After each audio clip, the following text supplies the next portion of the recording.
Hi, Joseph. How are you? I'm good. How are you? Doing well. Good. Now, what class are you? Are you senior, junior? I'm a junior this year. Oh, So, okay. And where's your home? Where are you from?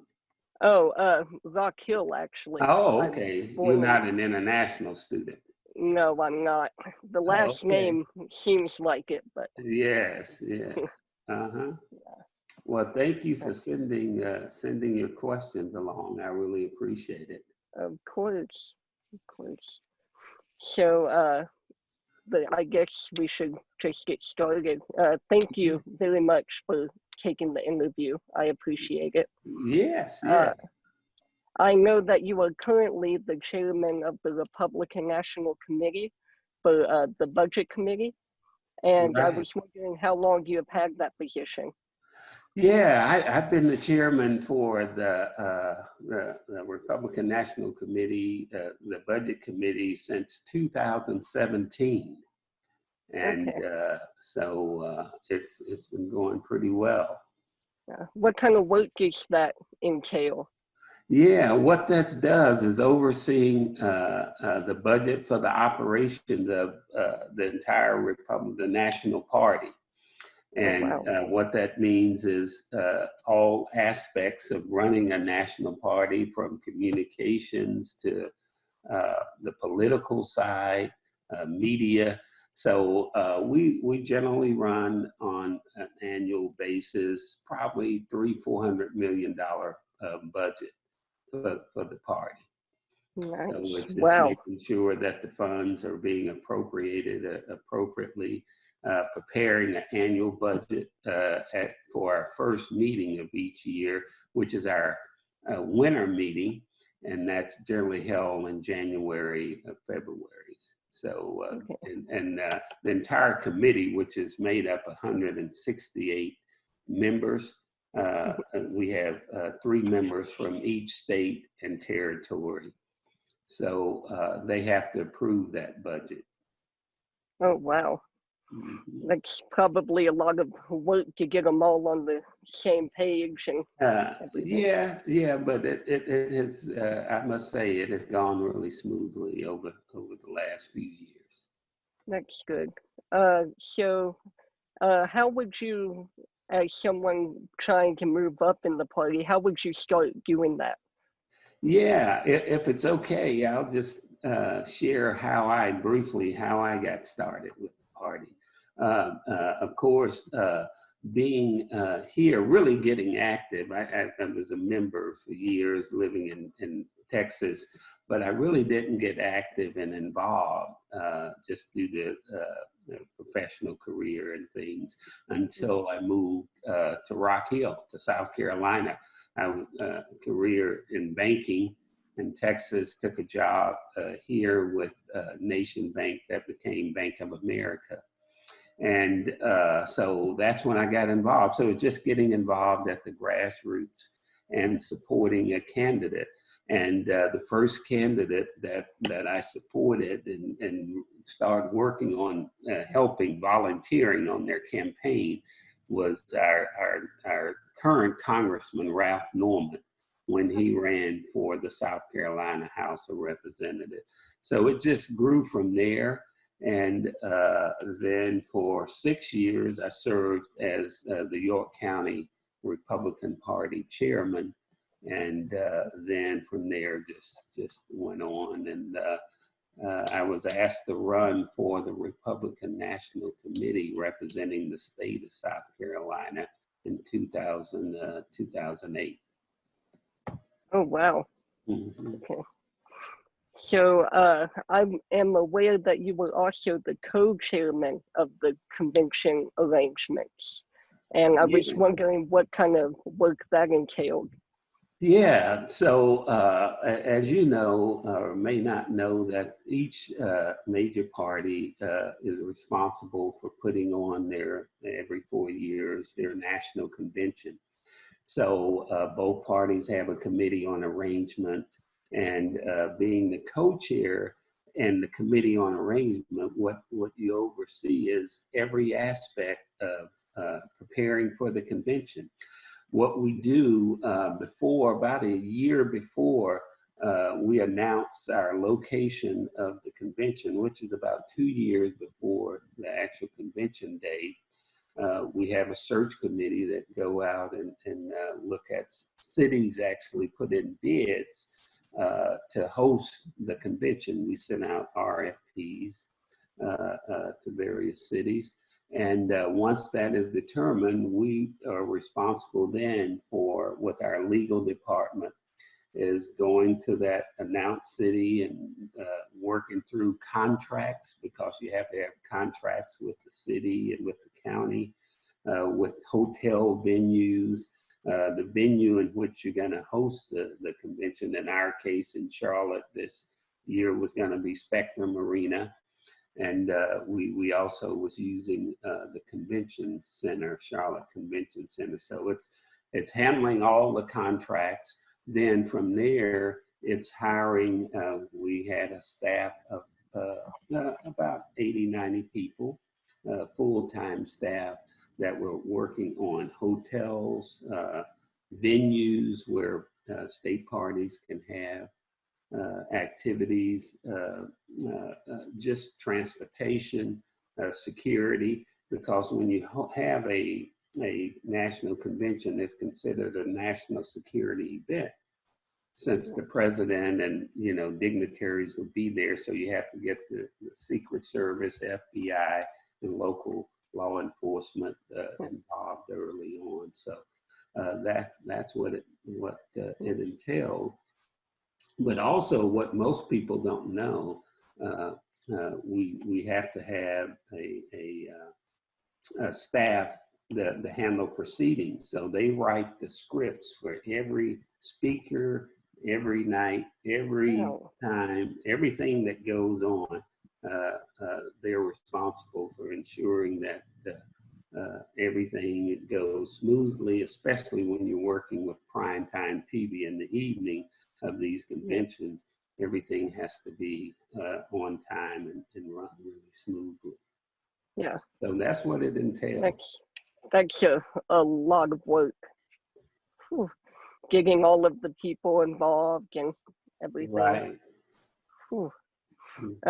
So what kind of jobs have you enjoyed the most working within the party? I would say it's definitely the convention. In 2012, I oversaw what we call delegate experience. When the delegates, we have 12,000 delegates and alternates that come to the convention, making sure that everything goes smoothly for them. So I was over that and had a team. In 2012 in Tampa. 2016 was Cleveland, and I was a vice chair there, responsible for the actual technology and the production part of the convention. So it's, and this year, co-chairing, overseeing a lot of that. So just hate it didn't happen, but it's the convention, because you get to see what behind the scenes, what it takes to put on one of these national conventions. And it's really exciting and at times entertaining. Well, I'm sure. I am sure. Yeah. Of all the jobs that you've had, which one would you say was the hardest? Ooh, I had to think about that one when I saw you. I don't know if any were the hardest, but here's the piece that I really miss. Being a national committeeman, when you have a presidential election or primary, for example, if you're an officer on the Committee on Arrangements, you can endorse a candidate. And in 2016, there were several candidates. Of course, there were, I don't know, maybe 20 plus candidates running. But there were several that I really liked. But as a result of my position on the Committee on Arrangement, I can't endorse. So I haven't been able to endorse a candidate in the primary since 2012. So Wow. I'm hoping if I'm around for 2024, that'll change, but we'll see. Well, that's good. Yeah, I can imagine that's difficult, especially if you have like strong opinions about one candidate or the other, having Right, to right. hold You have to that. remain neutral. Yes. Yeah. So this year, before the pandemic, what kind of plans did you have in place for the convention in Charlotte? Yeah, well, well, prior to COVID coming in and the restrictions that we had in Charlotte, we were planning for a full convention of 50,000 plus visitors to the Charlotte region.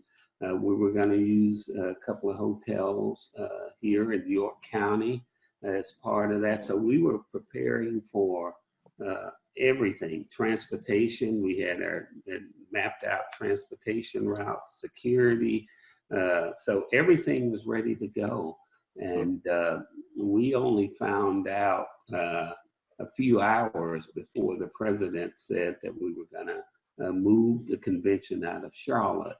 And once that happened, it kind of threw things in a flux, but it all worked out because we had a number of cities that was interested in taking Yeah. the remnants, if you will, of all of this.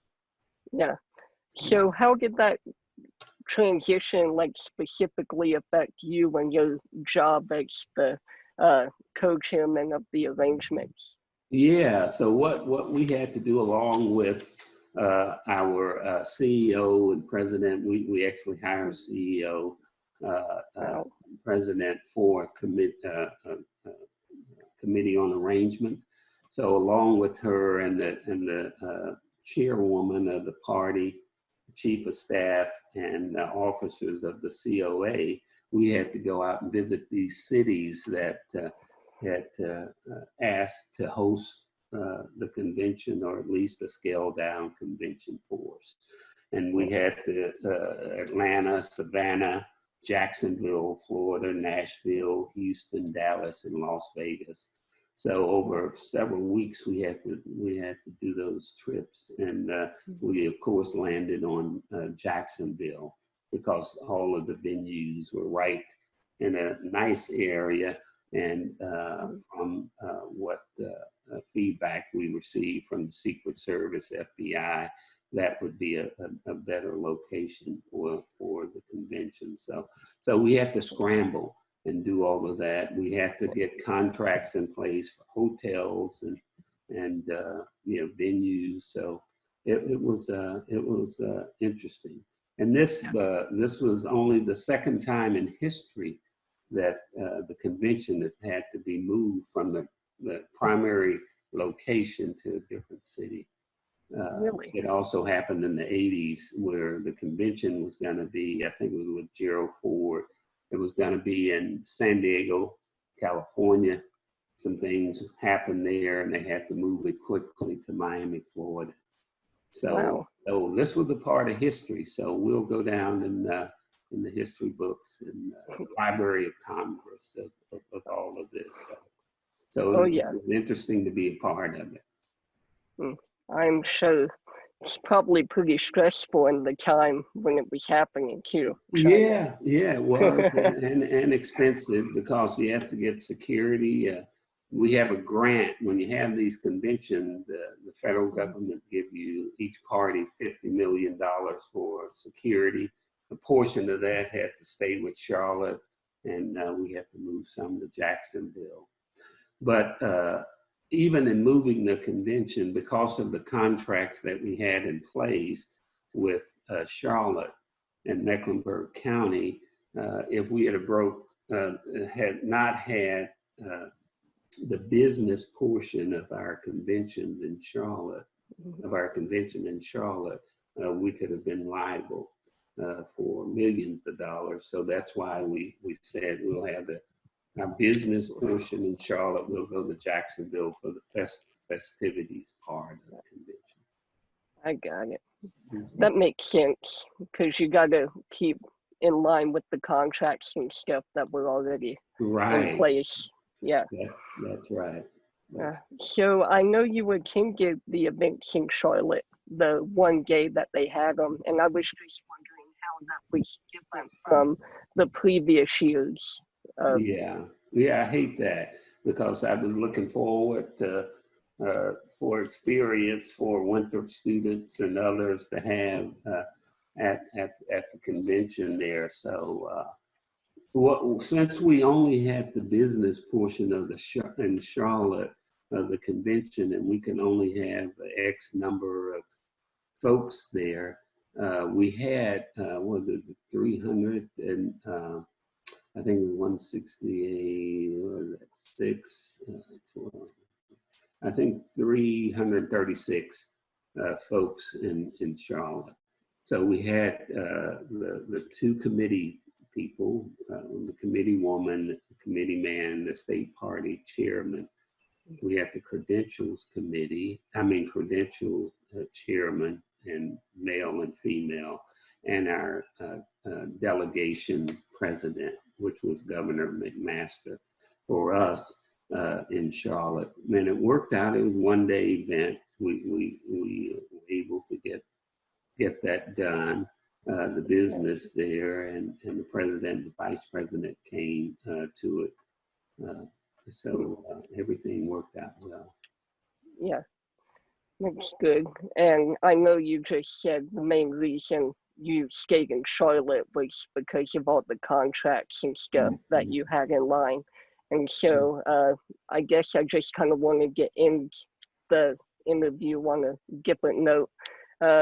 Being a South Carolinian yourself since you moved here, what did you think of South Carolina getting such a big presence at the RNC during primetime television with Nikki Haley and Tim Scott? Yeah, I thought I was proud and great having them speak, and I received, of course, other elected officials from South Carolina that wanted to know if I could get them on the agenda to be in the speaking rotation, but all we do is make a recommendation, we being the Committee on Arrangement, to the president if we have the White House. To the president, but he is, President Trump was the one to actually select the speakers, and just happy that Senator Scott and former Governor and Ambassador Nikki Haley was able to speak, which I think she will be a candidate in 2024 for the White House. So I think that was great.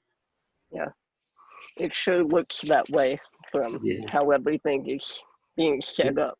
Yeah, I'm pretty confident she'll run for in the primary. So. Yeah. Well, I appreciate your time, and all right. I think that is all I had for you. All right. Thank you very much for your time, and I really appreciate you reaching out to me, and wish you all the best. So now, do you plan to go to law school after Winthrop? I'm considering law or econ grad school. I haven't decided. Okay. All right. All right. Well, great. Well, it was great talking to you. Yes, sir. Great talking with you. And you have a good day. And thank you so very much. Thank you. Okay. Bye.